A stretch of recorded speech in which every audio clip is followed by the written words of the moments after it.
खुसूसी transmission रहमत रमज़ान देखते रहिए 92 न्यूज़।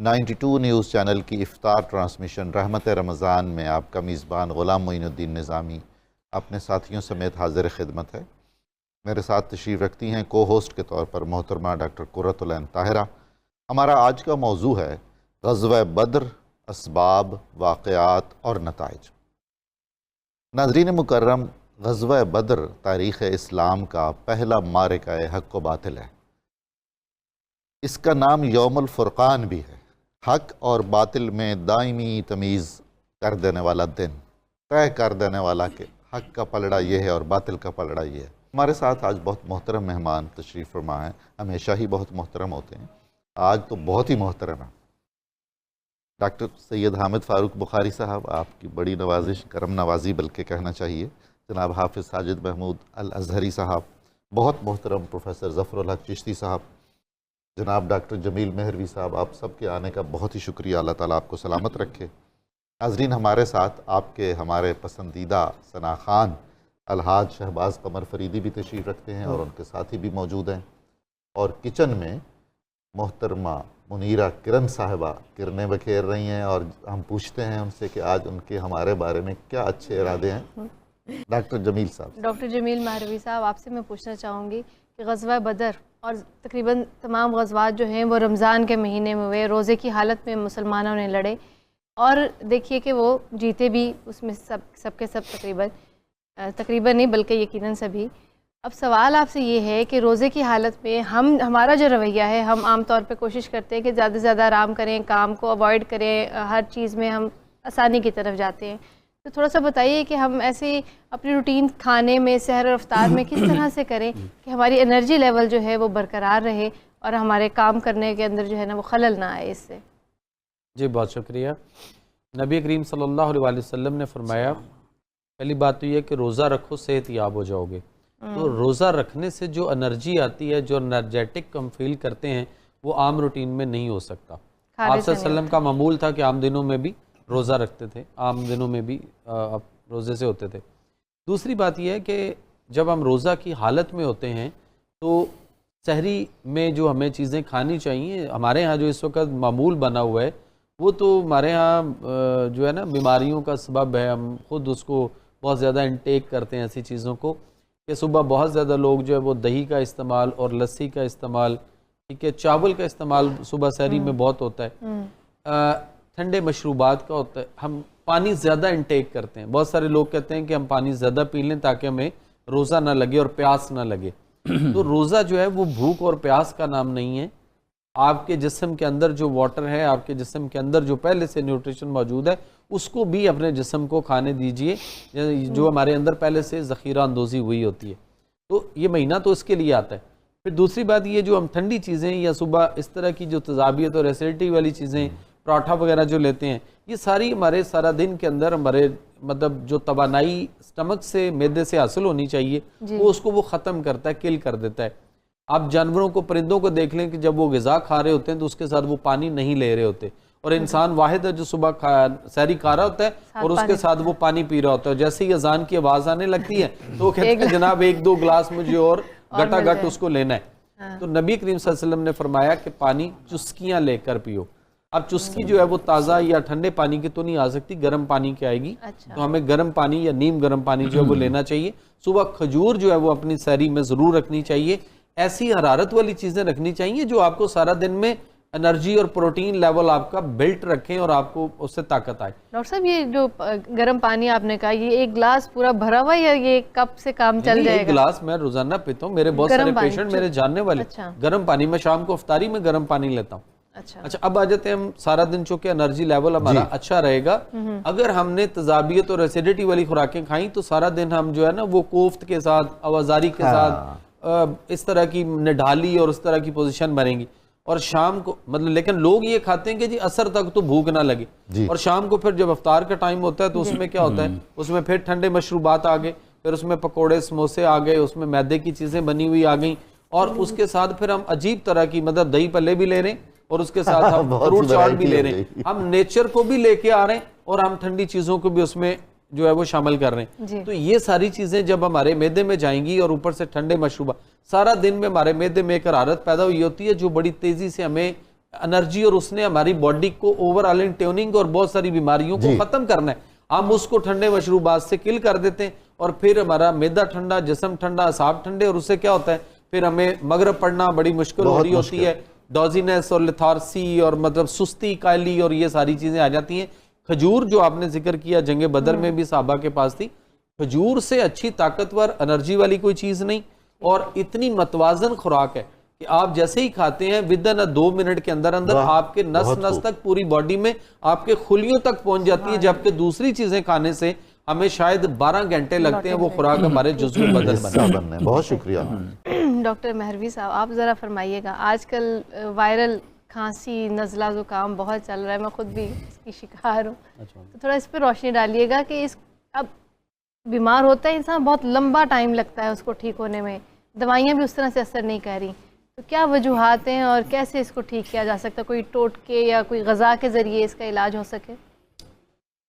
जी बिल्कुल हो सकता है। एक्चुअली ये है कि वही बात आएगी कि हम खुराक किस तरह की ले रहे हैं ना, आजकल भी ठंडे मशरूबात और उन चीज़ों को, फिर बादी चीज़ें जब हम खाते हैं तो हमारे जिस्म में रतूबात, बलगमी रतूबात का इजाफा हो जाता है। जब बलगमी रतूबात का इजाफा होगा तो वो फिर उसने ड्रेन आउट होना है, वो हमारे नाक के ज़रिए बलगम, केरा, रेशा या आँखों के ज़रिए पानी का बहना, जिसको हम नज़ला ज़ुकाम या फ्लू समझते हैं। बेसिकली ये बीमारी नहीं है, ये आपकी जो मटेरियल बॉडी के अंदर ज़्यादा हो चुका है वो वेस्ट हो रहा है, बाहर निकल रहा है। अच्छा, हमें उसके लिए क्या करना है कि हमें एक तो जो गर्म खुश्क वाली चीज़ें होती हैं हमें उसकी तरफ जाना है।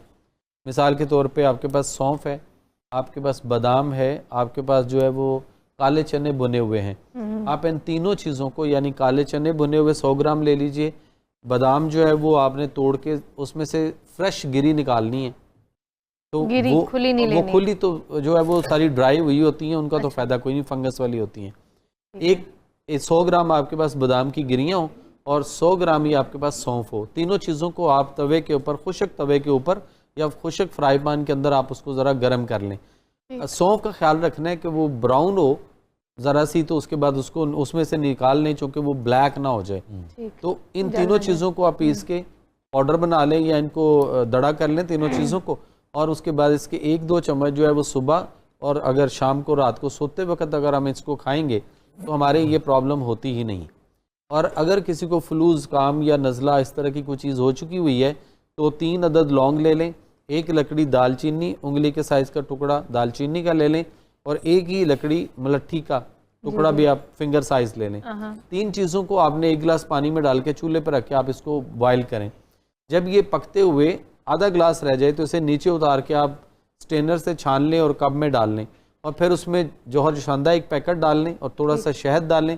शहद ना हो तो गुड़ या शक्कर में से कोई चीज़ डाल के तो आप इसको नीम गर्म जो है वो सुबह शाम 2 टाइम अगर हम लेंगे तो हमारा ये जो बलगम रेशा ये प्रॉब्लम है ये उसमें से निकलती है। खांसी के लिए भी है और फ्लू के लिए? जी, फ्लू के लिए, खांसी के लिए भी। और एक खांसी और इस्तेमाल किस तरह है? एक खांसी और होती है कि ये बलगमी जो रेशे वाली है। जी। एक खांसी होती है जिसमें खुश्क खांसी आ रही होती है, तो खुश्की का इलाज जो है वो तरी से किया जाता है। उसका ये हल होता है कि जिसको खुश्क खांसी आ रही होती है वो 1 गिलास गर्म दूध लें, उसमें 1 चम्मच देसी घी जो है वो बड़े वाला टेबल स्पून वो उसमें डाल के अच्छी तरह उसको फेंट के तो उसको नीम गर्म दूध को पिया जाए। तो वो आपके अंदर खुश्की को ख़त्म करेगा, तरी आएगी और आपकी खुश्की खांसी जो है वो ठीक हो जाएगी बगैर किसी दवाई के। वरना अगर इसमें हम एंटीबायोटिक या कोई सिरप या ऐसी चीज़ें लेंगे तो वो ऑटोमेटिकली आपकी उस खुश्की को और बढ़ाएगा और हमारी खांसी और बढ़ती चली जाएगी। बहुत शुक्रिया, बहुत खूब, बड़ी नवाजिश। अरे ज़ाहिरो तुम हरम जा रहे हो, बसद एहतराम एक पयाम अर्ज़ करना, रोज़ाए अतहर पे जब हाज़री हो, मेरा भी नबी से सलाम अर्ज़ करना। ये कहना कि एक उम्मती बेसहारा है, बेचैन वो दर्द फुरक़त का मारा। ये कहना मदीने से वो दूर रह कर फिरे दर बदर सुबह शाम अर्ज़ करना। तड़पता है दिल और बरसती है आँखें, बराए ज़ियारत तरसती है आँखें। ये कहना कि मुफलिसो नादार है वो, मेरी हालते गम तमाम अर्ज़ करना। ये कहना गुनाहगारो बदकार है वो, खताओं पे अपनी शर्मसार है वो। निगाहे करम का तलबगार है वो, पिला दो मोहब्बत का जाम अर्ज़ करना। हो मक्के से तैबा की जानिब रवाना, नजर आशिकाना हो दिल आरिफाना। अदब से सरे राह पलकें बिछाना, अक़ीदत से फिर तुम सलाम अर्ज़ करना। ये कहना उसे एक ही धुन लगी है, सदा उसके होठों पे नाते नबी है। बुलावे का वो मुंतज़िर है खुदारा, उसे भी मिले इज़्ने आम अर्ज़ करना। हो नजरों में जब सब्ज़ गुंबद की जाली, लबों पे सजी हो दरूदों की डाली, तो उस वक्त कहना परेशान है आका, वो मोहसिन तुम्हारा गुलाम अर्ज़ करना। अरे ज़ाइरो तुम हरम जा रहे हो, बसद एहतराम एक प्याम अर्ज़ करना। या मोहतरम हबीबुल्लाह भट्टी साहब। नाज़रीन किराम, आज की इफ्तार ट्रांसमिशन का वक्त इख्तिताम को पहुँचता है। कल तक के लिए इजाज़त चाहते हैं। कल फिर आपकी खिदमत में हाज़िर होंगे, मुलाकात होगी, गुफ्तगू होगी। इंशाअल्लाह इकट्ठे फ़यूज़ व बरक़ात से इस्तिफ़ादा करेंगे। आपका बहुत शुक्रिया।